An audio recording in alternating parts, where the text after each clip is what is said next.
on va voir ensemble le module électronique numérique.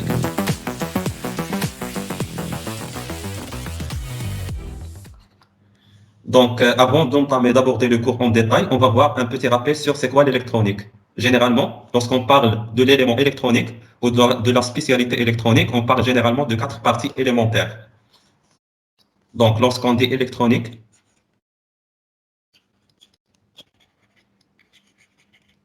généralement, on a 4 parties élémentaires. La partie 1, la partie 2, la partie 3 et la partie 4. Donc, dans la partie 1, on parle de ce qu'on appelle l'électronique analogique. Donc, la partie 2, c'est l'électronique numérique et c'est l'objectif de ce module-là. La partie 3, c'est l'électronique de puissance. Et l'électronique numéro 4, ou la partie 4 de l'électronique. Et bien sûr, les faibles courants. Très bien. Donc ça, c'est la différence entre l'électronique de puissance et l'électronique analogique. En ce qui concerne les composants et les éléments utilisés, les deux types d'électronique, ça veut dire l'électronique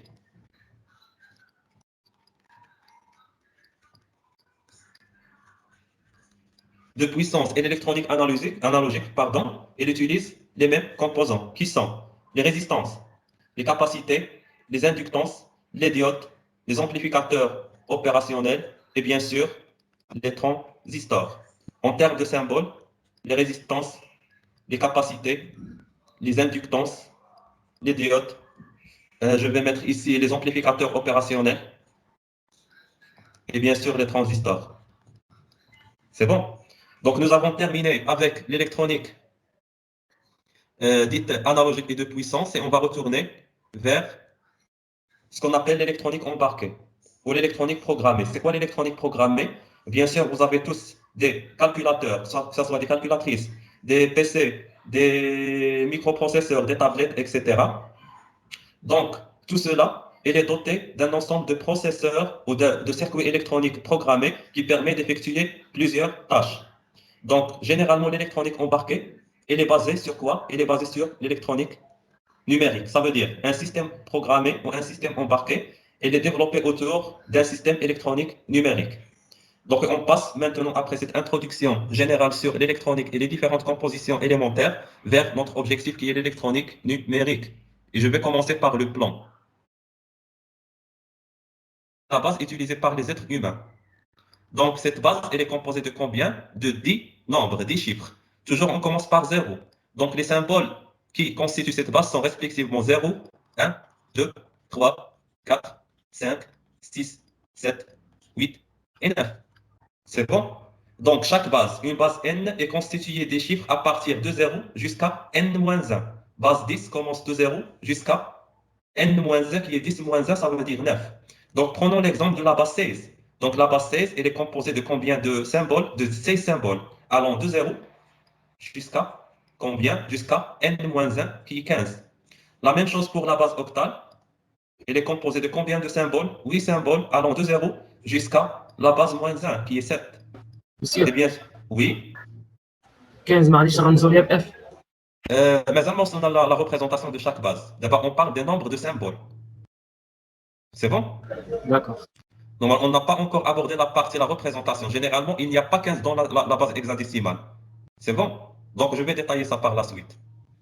Et dans la base binaire, c'est une base qui est composée de combien de symboles? Bien sûr, de deux symboles allant de 0 jusqu'à n-1 qui est 2 moins 1 qui est 1.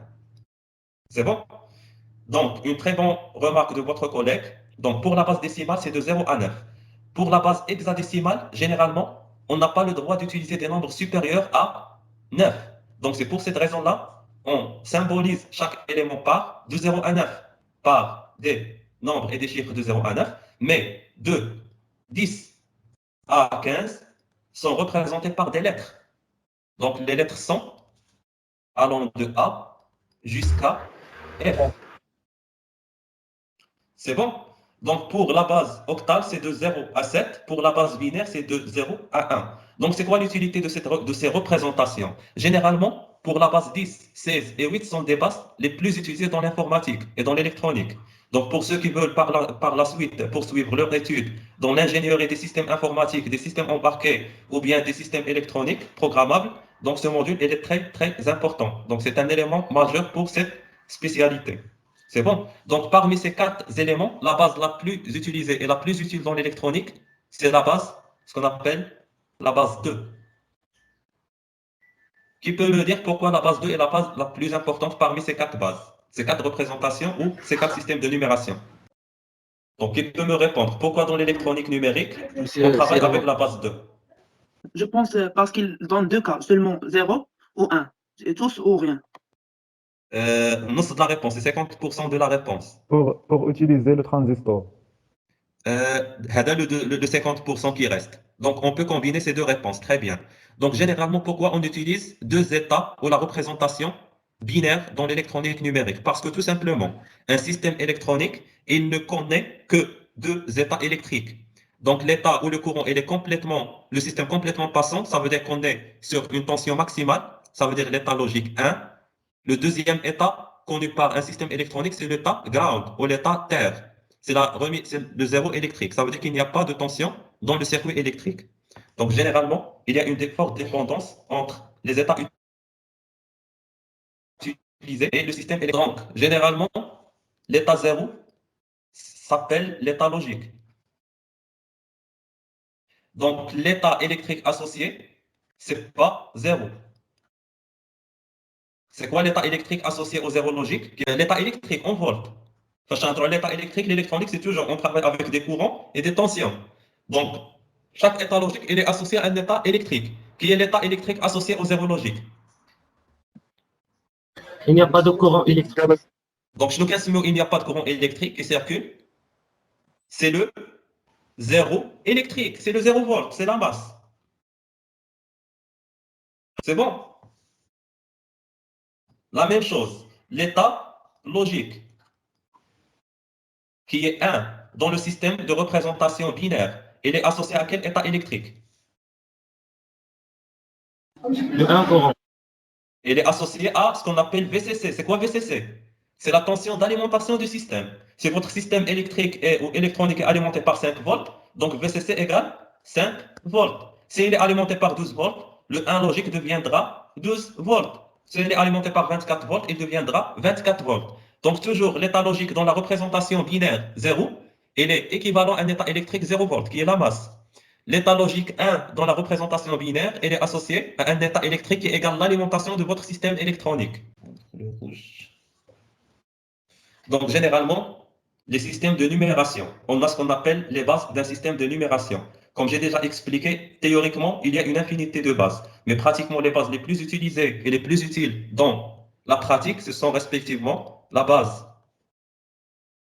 2, la base 8, la base 10 et la base 16. Donc, on va commencer par la base 10. Donc, la base 10, c'est la base utilisée par les êtres humains. Donc, par définition, la base d'un système de numération est le nombre de chiffres différents qu'utilise ce système de numération. Si je vous demande de travailler par une base générique par B, par exemple, donc B, il représente le nombre de symboles qui forment cette base. Donc 2, elle est formée de 2 chiffres. 8, 8 chiffres, 10, 10 chiffres, et 16, 16 chiffres. Donc commençons par la base décimale. Donc c'est le système à base 10 que nous utilisons tous les jours. Donc les êtres humains ils utilisent la base 10 pour former des symboles et des nombres. Donc il comprend des chiffres différents, de 0 à 9. Donc on n'a pas le droit d'utiliser le 10.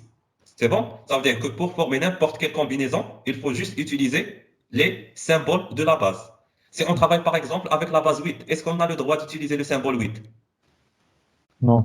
On a le droit juste d'utiliser les symboles qui forment la base. Ça veut dire de 0 à B-1. Pour la base B, on utilise les symboles de 0 vers B-1. Donc pour 16, on utilise de 0 à B-1 qui est le 15. Très bien. Donc prenons l'exemple d'un nombre donné. On va prendre l'exemple de 50. Donc on va prendre cet exemple.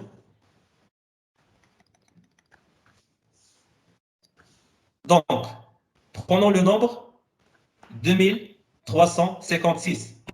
Donc, ce système, généralement, pour le différencier par rapport aux autres bases, on utilise cette notation.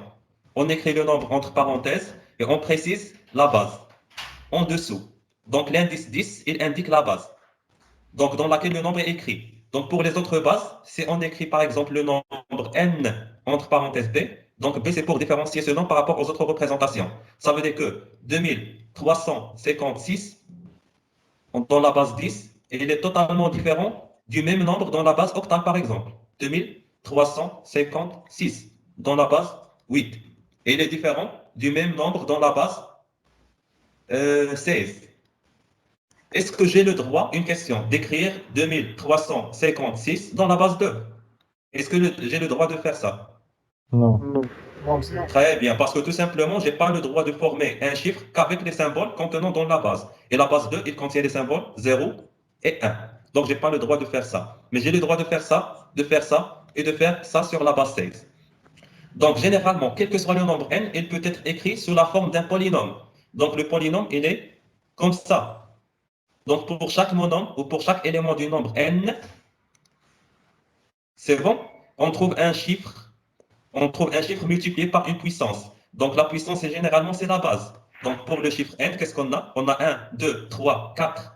4 éléments. Donc, l'élément 6, c'est l'élément ce qu'on appelle du poids faible. L'élément 2, c'est le poids fort. Et on commence la notation toujours par 0. Et on trouve généralement 6 multiplié fois la base à la puissance, le poids, plus deuxième élément qui est 5, multiplié fois la base, et on incrémente par 1 l'indice i. Le troisième élément multiplié fois la base, et on incrémente l'indice. Et le quatrième élément multiplié fois la base, et on incrémente l'élément.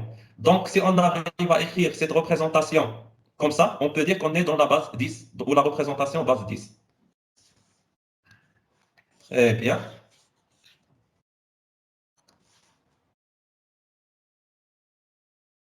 Donc, généralement, dans cette expression, on peut résumer cette écriture par ce qu'on appelle alpha fois b à la puissance bêta, ou plutôt à la puissance p. Donc, c'est quoi alpha? Donc, c'est l'élément dans le chiffre.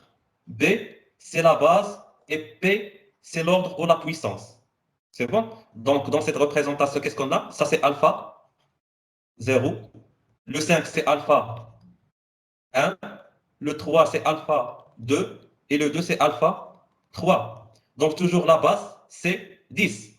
Et l'indice P, la puissance, ça peut prendre 0, 1, 2 et 3. Très bien. Donc, pour résumer, on peut écrire cette expression sous forme d'une sommation. Donc, n égale sigma de i allant de 0 jusqu'à n de alpha i fois la base à la puissance i. Donc ça, c'est l'expression globale de n'importe quelle représentation. Alpha c'est l'élément, i c'est l'indice de l'élément, b c'est la base qui peut être soit 2, soit 8, soit 16 ou soit 10. Et le i, c'est l'indice ou la puissance du nombre. Très bien.